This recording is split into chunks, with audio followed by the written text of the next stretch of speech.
My name is Althea Quinn. I was standing near the back of the wedding hall, barely visible in the sea of silk gowns and designer tuxedos. I wasn't there for the ceremony. I wasn't there for sentiment. I was there to see how far silence could echo. It was my sister's big day, and I wasn't even listed on the program. The place card at my table had my name misspelled. Alicia Quim. A typo that said everything about how much they cared. Alyssa had always been the golden child, the charming one, the one who made family photo albums while I quietly disappeared from the frame. The first time I laid eyes on Franklin Hale, her new father-in-law, he looked straight through me. Didn't shake my hand. Didn't ask a question. His eyes skimmed over me like I was a server who'd wandered too close. To him, I was no one worth noticing. Until the moment came. The MC raised his glass and smiled toward the center table. And now, a special thank you to the strategic partner whose investment made this merger and this wedding possible. Please join me in welcoming Ms. Althea Quinn. Franklin Hale turned. His face drained of color. The glass slipped from his hand and shattered on the marble floor. I didn't move. I didn't smile. I just looked him in the eye and said, "You missed your handshake earlier." Growing up, I learned early that love in our house came with conditions. Our parents weren't cruel. They just measured affection by charm, not consistency. And Alyssa, my younger sister, had charm in abundance. She smiled on cue, told people what they wanted to hear, and turned every mistake into a performance worth clapping for. I was the quiet one, the one who read the fine print, who noticed when the checkbook didn't balance, who asked uncomfortable questions at the dinner table. They said I was difficult. I was 11 when I realized they had stopped expecting me to be part of the story. School awards, debate competitions, early college credits. I'd bring home certificates, and they'd be left on the kitchen counter beneath junk mail and expired coupons. Alyssa, meanwhile, got a cake for passing algebra. It didn't bother me at first. I figured I was just built different. But when I turned 17 and no one showed up to the scholarship dinner the school invited my parents to, that silence settled deep. I stopped inviting them after that. College was my way out, but I paid for it myself. Pell Grants, night shifts, tutoring spoiled freshmen who couldn't bother to read their syllabi. I didn't complain. I calculated. The last time I saw my family before the wedding was over a decade ago. Alyssa had just landed a marketing internship through some extended cousin's connection. At dinner, my mother had smiled sweetly and said, "Maybe you should try something like that, Althea. Something more realistic than international logistics. You're good with spreadsheets, aren't you?" I remember nodding and excusing myself early. I walked out into the cold and promised I would never again ask for a seat at a table I had to justify being at. They didn't chase me. They never did. People talk a lot about estrangement, like it's a one-time break. But in my case, it was a slow fade. I sent fewer birthday cards. They stopped inviting me to Thanksgiving. Alyssa moved up. PR assistant, then coordinator, then some flashy title at a startup. I watched it all through LinkedIn and email forwards from bored college friends. She was always front and center. I was always not. They didn't ask what I was doing, and I didn't offer. It was cleaner that way. But I never stopped building. While Alyssa crafted social posts about Office Bagel Fridays, I was learning how to reroute a failing shipping line through the Panama Canal during a labor strike. I learned how to negotiate fuel contracts during volatile markets. I learned how to turn bankrupt shipping startups into profitable mid-sized companies in under 2 years. No one in my family knew that by the time I was 35, I had founded Marin Ventures, or that I had offices in Boston, Singapore, and Rotterdam, or that my firm had recently acquired a 48% controlling interest in Hale Marine, the very company Franklin Hale had spent 2 decades building. They didn't ask, and I didn't tell. They thought I had vanished. But I hadn't gone anywhere. I had just stopped answering to people who never really saw me in the first place. No one ever asked me how I survived after leaving home. No one asked where I lived, who helped me, or if I ever got sick alone. That's the thing about being invisible in your own family. You learn to stop expecting questions and start building answers. I moved to Baltimore after college. Not glamorous, but close to the port. That mattered. I took a job with a shipping logistics company where the hours were brutal and the bosses didn't remember your name unless something went wrong. It was perfect because I didn't need praise. I needed information. I spent 2 years at the bottom rung. Manifest processing, tracking codes, warehouse rotation, field inventory audits, in weather that peeled your skin raw. And I took notes. Always. On systems, inefficiencies, union interactions, client loopholes. I watched how money moved in silence, and how companies bled value because no one wanted to question the process. That's when I saw it. The flaw in scale. Big shipping lines thought bigger was better. Bigger vessels, bigger ports, more control. But it made them clumsy, vulnerable. So I took everything I learned, drained every cent I had, and started Marin Ventures out of a rented one-bedroom apartment in a building that smelled like bleach and roaches. My first client was a desperate small operator out of Nova Scotia who'd just lost a major contract after an ice season delay. I rebuilt his routing system using data from weather models and optimized turnaround times. He tripled capacity in 9 months. He told 2 friends, and they told 2 more. By 32, I had 5 clients. By 36, I had 2 offices and was quietly acquiring distressed logistics companies that the giants had written off as unsalvageable. The turning point was Kelston Freight, a family-owned company with mismanaged cash flow, but an exceptional South American cargo lane. I bought them out quietly, cleaned the books, retained their local talent, and funneled all data through proprietary routing software I designed with a coder friend from grad school.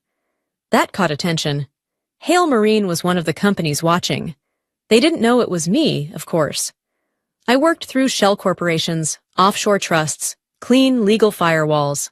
By the time Hale entered negotiations to expand their Atlantic footprint, they didn't realize their new strategic capital partner was Marin Ventures, the firm now holding indirect controlling interest in 3 of their auxiliary subsidiaries.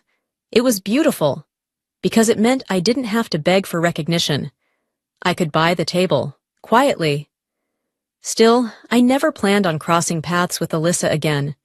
I assumed she'd marry someone sleek and soulless from a glossy Manhattan world, and that would be the end of it. But then the Hale name came across my desk.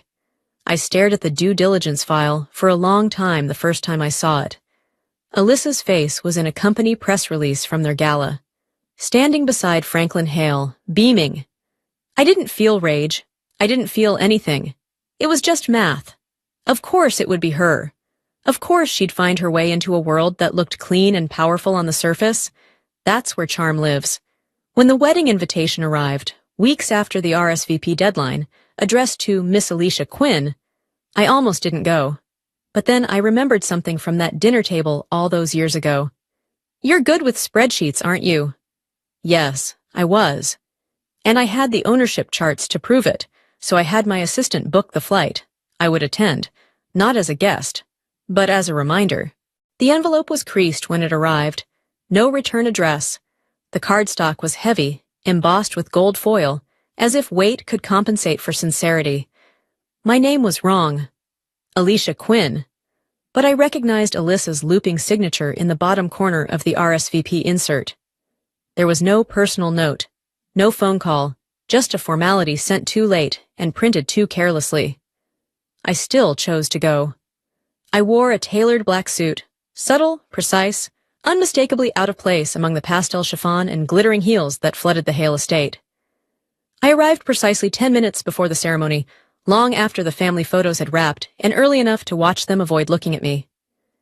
Alyssa spotted me during the cocktail hour. Her smile tightened.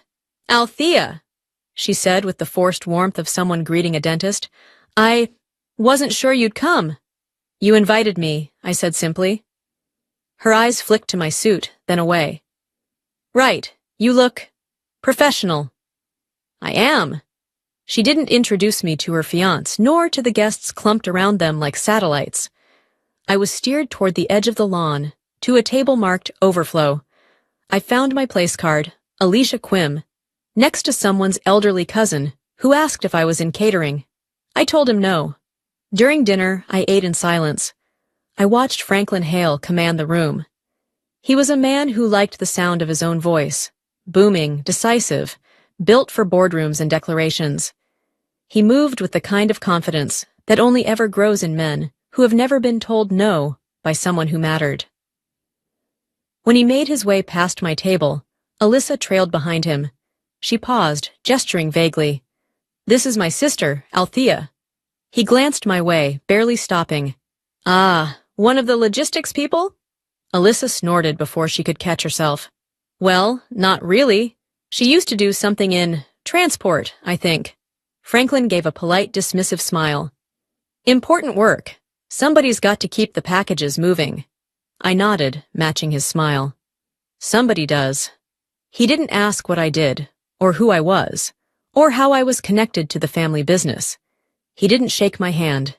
Instead, he patted Alyssa's shoulder and turned toward another cluster of men in navy suits and loud watches. They didn't see me. That had always been the point. But what they didn't realize, what none of them could possibly know, was that I'd already seen the investor brief Franklin had presented just 3 days earlier. I'd read every line, including the ones that outlined the joint capital injections scheduled for Q3, partially funded by Marin Ventures. By me. My presence at this wedding wasn't symbolic. It was strategic. A quiet punctuation mark at the end of a long, deliberate sentence. When the MC took the mic, my wine glass was still half full.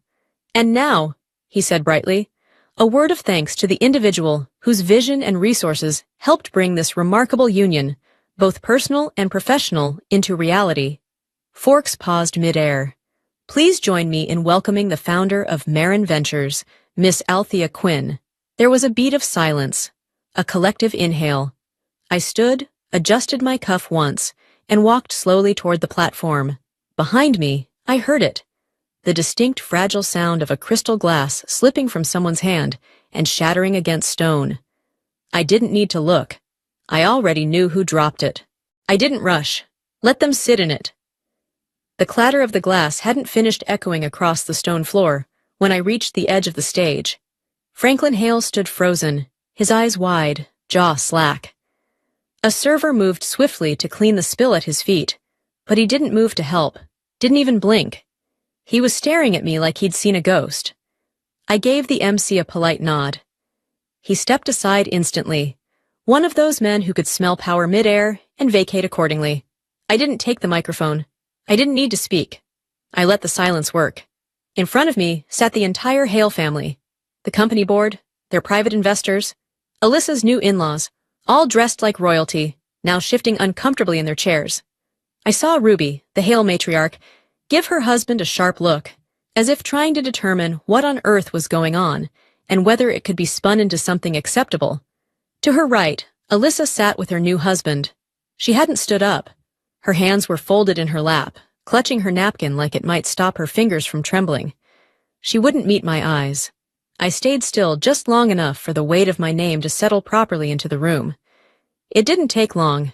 In corporate spaces, Marin Ventures was known. Quietly, yes, but known.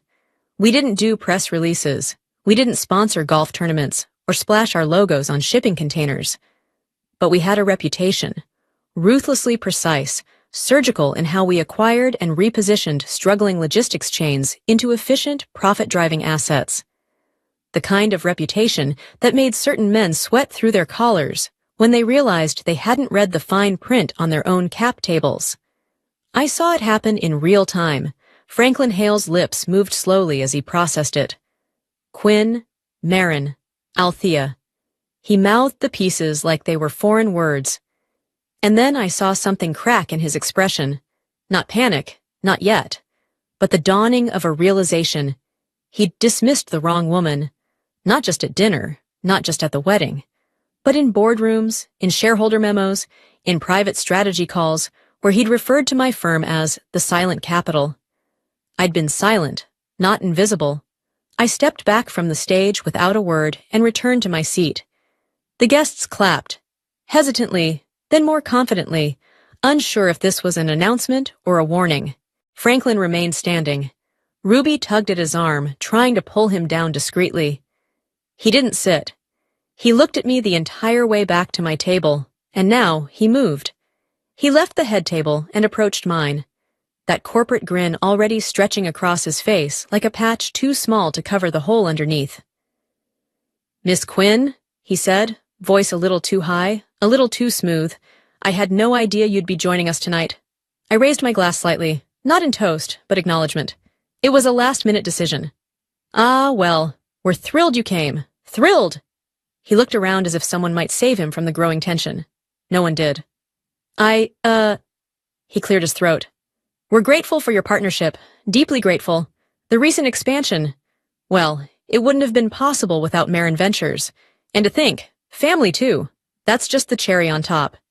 I tilted my head. "Is that what I am now? Family?" He smiled, but it wavered. "Of course." I didn't blink. "Funny. That's not what I felt earlier when you mistook me for a freight clerk." He opened his mouth, but nothing came out. Alyssa appeared beside him. She looked pale, the kind of pale that isn't just embarrassment, but exposure. "Althea," she said carefully. "I didn't know." "Didn't know what?" I asked. She swallowed. "That you were... Marin, that you had built something like this." I almost laughed, not because it was funny, but because it was absurd. "You didn't ask." She looked down. I leaned back in my chair. "Don't worry, Alyssa. You've built a lovely life. I'm not here to interrupt it." Franklin cleared his throat again. "We should, perhaps, find time to discuss future opportunities. I think there's a lot we could align on."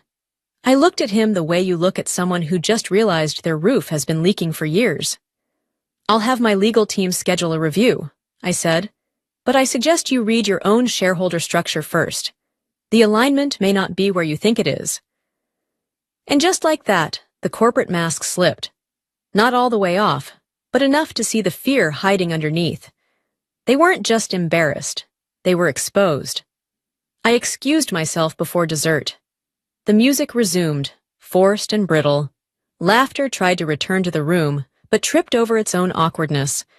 I walked out through the main entrance alone, not looking back, because I had nothing left to prove. I didn't slip out quietly. I walked straight through the grand entrance, the same way I'd come in. Unnoticed then, unforgettable now. The music had returned, brittle and misplaced, clinging to corners of the room that still hadn't recovered from the silence I'd left behind. Some guests glanced at me as I passed, their expressions caught between curiosity and discomfort.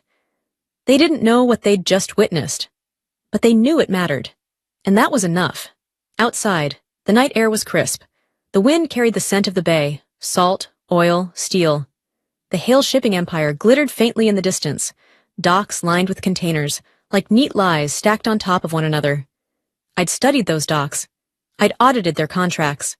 I knew how far beneath the surface the rot had spread. They didn't. But they would. A black sedan waited by the curb. James, my driver, opened the door without a word. He knew better than to ask. This wasn't a night for conversation. As I slid into the back seat, I caught one last glimpse of the estate through the tinted window. I half expected Alyssa to come running out, maybe to apologize, maybe to spin something sentimental. But no one followed, not her, not Franklin, not a single soul, because now they didn't know what to say. How do you speak to someone you spent years pretending didn't exist? How do you face a name you tried to forget, once it controls your future? The truth is, I didn't come here to be forgiven. I didn't come here to ruin a wedding. I came because they needed to know, finally, undeniably, what they missed. They hadn't just overlooked me. They had miscalculated me. And people like Franklin Hale, they don't recover well from miscalculations. Alyssa would go on with her marriage, with her polished photos and her new last name.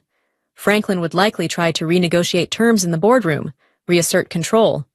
But it was too late. The shares were signed, the influence set. Marin Ventures wasn't at the table.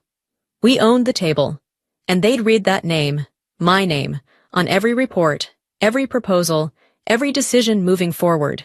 Not because I forced them to, because they signed the papers before they ever thought to ask who held the pen. I didn't need applause. I didn't need recognition. Just a clean exit, and the echo of my name behind me.